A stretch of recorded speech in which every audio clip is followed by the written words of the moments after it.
Voilà, je continue les corrections automatiques. Alors, je vais repasser dans la boîte.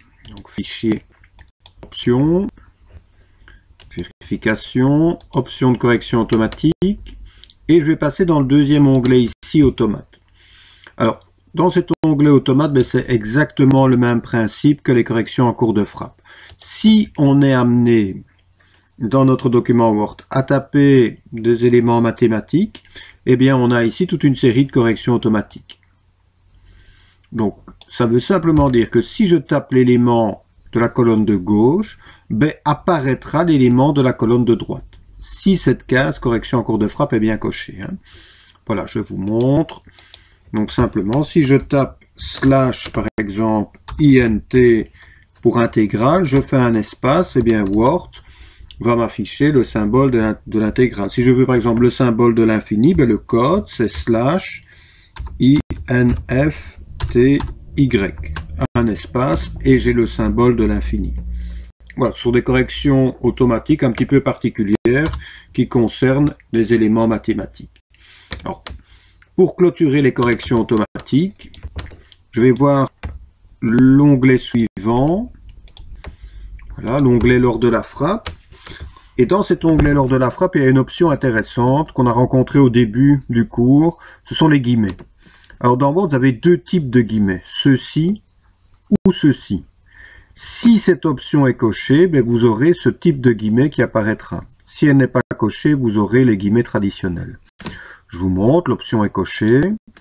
Donc si j'utilise la touche des guillemets, voilà le type de guillemets que je vais obtenir.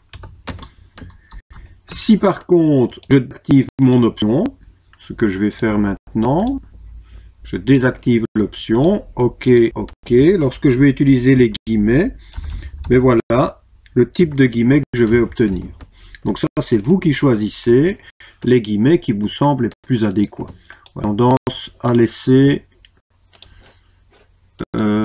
cette option cochée. La deuxième option, fraction par caractère de fraction, ça veut simplement dire que si vous tapez une fraction simple de type 1/2 par exemple, automatiquement Word va modifier la présentation. Donc ça ne fonctionne qu'avec des fonctions simples. 3/4, je pense que ça fonctionne, voilà, mais imaginons je mets 5/6, là ça ne fonctionne pas. Voilà, alors, voilà. Oui, l'option suivante est un peu particulière, gras italique par les attributs correspondants. Donc si je coche cette case, ça veut simplement dire que si j'utilise le symbole étoile, je tape un mot, je retape le symbole étoile après le mot, eh bien le mot qui est compris entre ces étoiles apparaîtra en gras. Ça c'est des réminiscences des anciennes options des traitements de texte. Donc ça n'a pas beaucoup d'importance. Je continue, je crois que l'option suivante est intéressante. Oui, adresse internet et réseau par des liens hypertextes.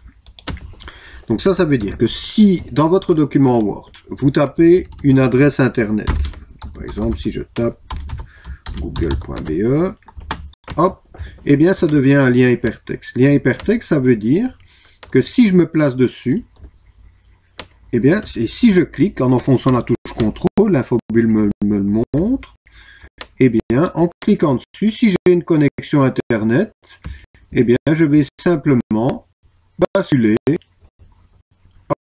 sur le site en question, en l'occurrence, site Google. Voilà.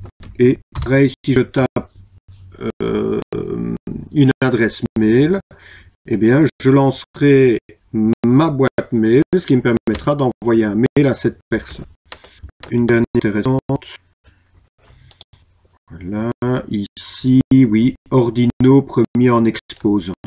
Donc si cette option est cochée, ça veut dire que lorsque je taperai dans mes différents documents un ER pour premier, eh bien automatiquement il mettra le ER en exposant.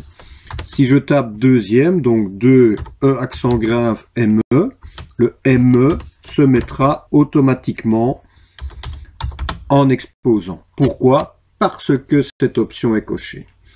Voilà, donc tout ça, il faut juste retenir, quand vous tapez quelque chose, il y a quelque chose de particulier qui apparaît à la place, eh bien ce sont les corrections automatiques. Donc le réflexe à avoir, à rentrer dans la boîte, donc il faut savoir que c'est dans les options. Ça concerne la vérification d'un document. On rentre dans la boîte options de correction automatique et on active ou on désactive les options qui causent problème. Donc une majuscule qui apparaît automatiquement, c'est là que ça se passe. Vous tapez un mot, un autre mot apparaît, c'est là que ça se passe. Vous tapez un mot, vous avez un caractère spécial qui apparaît, c'est là que ça se passe. Voilà, boîte intéressante, avoir le réflexe de rentrer dedans lorsqu'on a un problème tout simplement. Voilà qui clôture ces corrections automatiques.